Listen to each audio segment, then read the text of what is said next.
Hello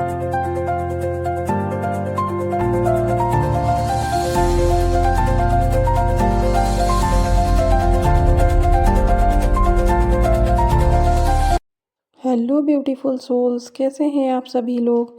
I hope खुश होंगे, मस्त होंगे और अपना इनर वर्क कर रहे होंगे। मैं शुभांगी आपका स्वागत करती हूँ मेरे इस चैनल शिव शक्ति टैरोट में। सबसे पहले आप सभी के प्यार और सपोर्ट के लिए दिल से आभार, और जो नए व्यूवर्स जुड़ रहे हैं उनका मैं अपने चैनल पर दिल से स्वागत करती हूँ। हमारे जिन भी व्यूवर्स का आज बर्थडे है उनको हैप्पी बर्थडे, जिन भी व्यूवर्स की एनिवर्सरी है उनको हैप्पी एनिवर्सरी, और हमारे जिन भी व्यूवर्स के लिए आज का दिन किसी भी तरीके से इम्पोर्टेंट है तो उनको बेस्ट ऑफ लक।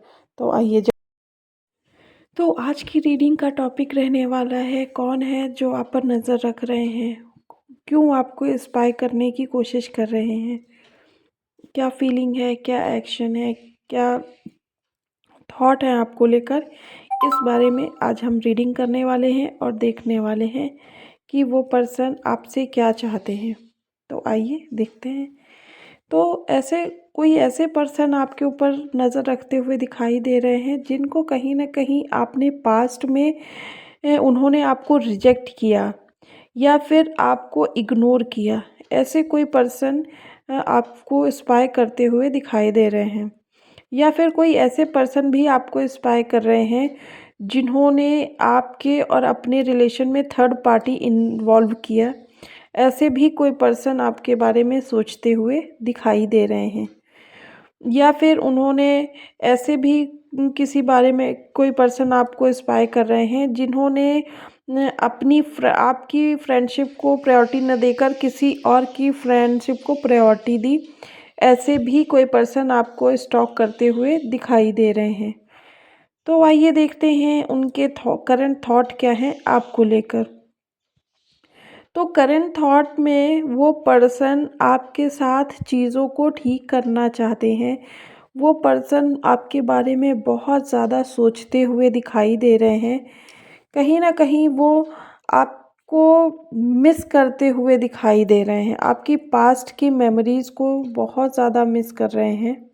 वो पर्सन ये सोचते हुए दिखाई दे रहे हैं कि वो आपको कैसे मनाएंगे, वो आपके साथ रिलेशन को कैसे ठीक करेंगे, क्योंकि ये पर्सन आजकल बहुत अकेले अकेले रहना पसंद कर रहे हैं। ये इतना ज़्यादा आपके बारे में सोच रहे हैं कि ये इस वक्त कहीं ना कहीं इमोशनली बहुत डिटैच हो गए हैं लोगों से। ये अकेले ही ज़्यादातर रहना पसंद करते हैं, आपकी यादों में ही रहना पसंद करते हैं इस समय।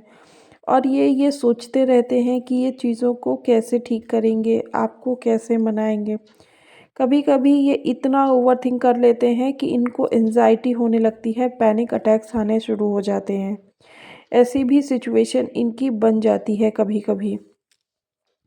ये पर्सन का अभी तक क्या होता था कि आप इनसे कहते थे कि ये एफ़र्ट नहीं लगाते, सब एफ़र्ट आप लगाते हो। आप कई बार इनसे अपने रिलेशन को ठीक करने के लिए आप इनसे सॉरी बोल दिया करते थे और रिलेशन को कंटिन्यू कर देते थे।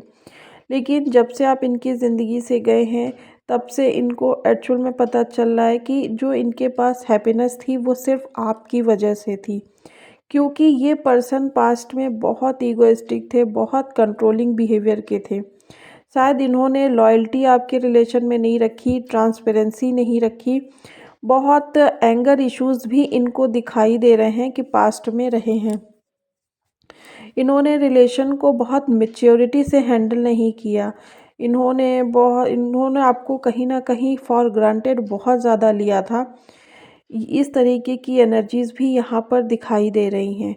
लेकिन ये पर्सन आपके साथ चीज़ों को ख़त्म नहीं करना चाहते हैं। वो दोस्ती थी, वो रिलेशन था, वो आपके एक्स थे, जो भी यहाँ पर आपको इंस्पायर कर रहे हैं, उनके साथ आपका जैसा भी रिलेशन था, ये पर्सन उसमें बहुत खुश रहा करते थे।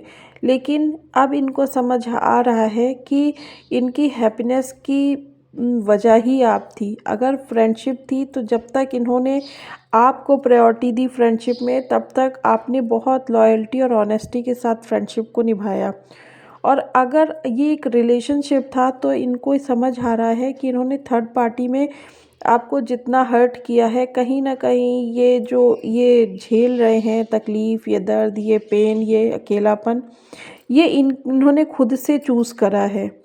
इस चीज़ को भी ये बहुत ज़्यादा सोचते हुए दिखाई दे रहे हैं। लेकिन ये इस कंडीशन में रहना नहीं चाहते हैं।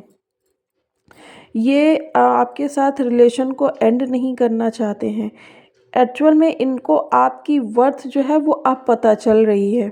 जब आप इनकी ज़िंदगी से गए तब इनको आपकी एक्चुअल वर्थ पता चल रही है कि जितना ये खुश रहा करते थे, जितना ये ईगो आपको दिखा लिया करते थे, इतना ईगो इनका कोई भी नहीं देखता है। जिस भी रिलेशन में ये थे, जिन आपको इग्नोर करके इन्होंने जिसको भी प्रायोरिटी दी थी, उसने इनको बताया कि इनका ईगो सिर्फ आप झेल सकते थे, इनका कंट्रोलिंग बिहेवियर सिर्फ आप झेल सकते थे। उस पर्सन के बस में नहीं था कि वो इनका ईगोइस्टिक कंट्रोलिंग बिहेवियर झेलता। तो ये चीज़ें ये बहुत ज़्यादा याद करते हुए कहीं न कहीं दिखाई दे रहे हैं। ये आपको बहुत ज़्यादा याद कर रहे हैं, आपके बारे में बहुत ज़्यादा सोच रहे हैं, जिसको लेकर ये थोड़े से फ्रस्ट्रेटेड होते हुए भी दिखाई दे रहे हैं। ये आपको एक प्रपोज़ल देना चाहते हैं, न्यू प्रपोज़ल देना चाहते हैं, फिर से फ्रेश स्टार्ट करने का प्रपोज़ल ये आपको देते हुए दिखाई दे रहे हैं। लेकिन ऐसा नहीं है कि ये सिर्फ थॉट है, ये थॉट नहीं है, ये एक्चुअल में इनका एक्शन भी है। अभी ये सोच रहे हैं, लेकिन नियर फ्यूचर में ये इस पर एक्शन भी लेते हुए दिखाई दे रहे हैं और ये इसकी एक सॉलिड प्लानिंग करते हुए भी दिखाई दे रहे हैं। क्योंकि कहीं न कहीं इनको लगता है कि इनका जो जब तक इनका गुड लक जो है वो आप थे, तब तक इनकी लाइफ में चीज़ें बहुत स्मूथ थी, इनकी लाइफ में बहुत पॉजिटिविटी थी, बहुत हैप्पीनेस थी। लेकिन जब से आप इनकी ज़िंदगी से गए हो, इनका इंटरेस्ट ख़त्म हो गया है हर चीज़ में। स्टार्टिंग में तो इनको लगा यस कि ये बहुत खुश हैं, यस ये इन्होंने आपसे छुटकारा पा लिया, मतलब जो भी इनके नेगेटिव थॉट्स थे।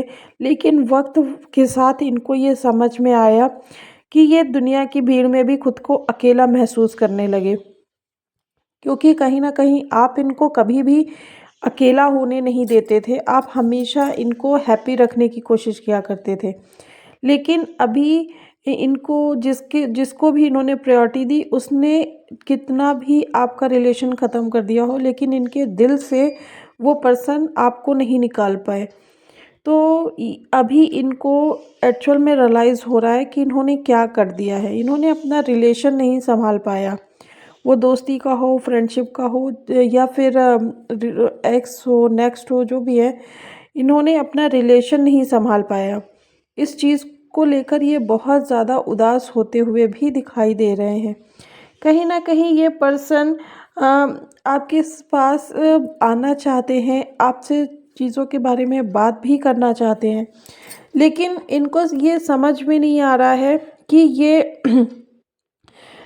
आप इनको उसके लिए डिज़र्विंग मानते भी हैं कि नहीं, क्योंकि ये पर्सन इतने ईगोइस्टिक हैं कि इनको गलती करने के बाद भी इनको लगता है कि अगर आप इनको कुछ कहोगे तो ये उस चीज़ को बर्दाश्त नहीं कर पाएंगे। लेकिन फिर दूसरे पल में इनको ये भी लगता है कि ये आपके बिना भी नहीं रह पाएंगे। तो अभी ये थोड़ा सा इसी चीज़ को जगल जगल करते हुए दिखाई दे रहे हैं कि ये पर्सन आपके पास आए कि एक सही समय का इंतज़ार करें, आपके पास आएँ कि एक सही समय का इंतज़ार करें। इस चीज़ को ये सोचते हुए दिखाई दे रहे हैं, लेकिन फ्यूचर में ये आपके सामने से आकर बात करेंगे, ये इनका नियर फ्यूचर है। तो काफ़ी अच्छी एनर्जीज़ दिखाई दे रही हैं। आइए देखते हैं कि आपके जो आपके बारे में जानकारी लेने की कोशिश कर रहे हैं, उनका बर्थ डेट, बर्थ मंथ या बर्थ ईयर क्या हो सकता है? सॉरी, अल्फ़ाबेट क्या हो सकता है? तो आइए देखते हैं कि उनके बर्थ मंथ क्या हो सकते हैं। उनके बर्थ मंथ हो सकते हैं जून, अक्टूबर, अगस्त, नवंबर एंड दिसंबर। देखते हैं कि उनके बर्थ डेट्स क्या हो सकते हैं जो आपके आपके ऊपर स्पाई कर रहे हैं। 1 हो सकता है, 10 हो सकता है, 19 हो सकता है, 28 हो सकता है, 6 हो सकता है, 15 हो सकता है, 24 हो सकता है, 4 हो सकता है या फिर 5 हो सकता है, 27 हो सकता है, 30 हो सकता है, 18 हो सकता है या फिर 25 भी हो सकती है। ये उनकी बर्थ डेट्स हो सकती हैं। देखते हैं उनके नाम में या उनके सरनेम में जो अल्फ़ाबेट आते हैं वो क्या हो सकते हैं। डी हो सकता है, एम हो सकता है, टी हो सकता है, ए हो सकता है, जे हो सकता है, एस हो सकता है, वी हो सकता है, ई हो सकता है, एन हो सकता है और डब्ल्यू हो सकते हैं। ये कुछ उनके नाम या सरनेम में जो अल्फ़ाबेट आते हैं वो हो सकते हैं। जानते हैं कि आपके पार्टनर आप पर जो स्पाई कर रहे हैं वो कहाँ से हो सकते हैं। देखिए, जिनके बारे में आप सोच रहे हैं जो आप पर स्पाई कर रहे हैं वो पर्सन जापान से हो सकते हैं, उत्तराखंड से हो सकते हैं, चेन्नई से हो सकते हैं, चंडीगढ़ से हो सकते हैं या दिल्ली से हो सकते हैं। यहाँ पर कुछ ऐसे ही सिटीज़ और कंट्रीज़ दिखाई दी हैं। तो आइए, अगर रीडिंग आपको पसंद आई हो तो वीडियो को लाइक ज़रूर कीजिएगा और हम आपसे मिलेंगे आपकी नेक्स्ट रीडिंग में। तब तक रखिएगा अपना बहुत सारा ख्याल। और अगर आपने हमारे चैनल को सब्सक्राइब नहीं किया है तो प्लीज़ सब्सक्राइब कीजिएगा, बेल आइकन को हिट कीजिएगा और कमेंट बॉक्स में डिवाइन मैजिक बिगिंस नाउ ज़रूर लिखिएगा। और डिस्क्रिप्शन को ज़रूर चेक कीजिएगा क्योंकि चैनल सॉन्ग वहाँ पर मेंशन करती हूँ मैं। राधे राधे।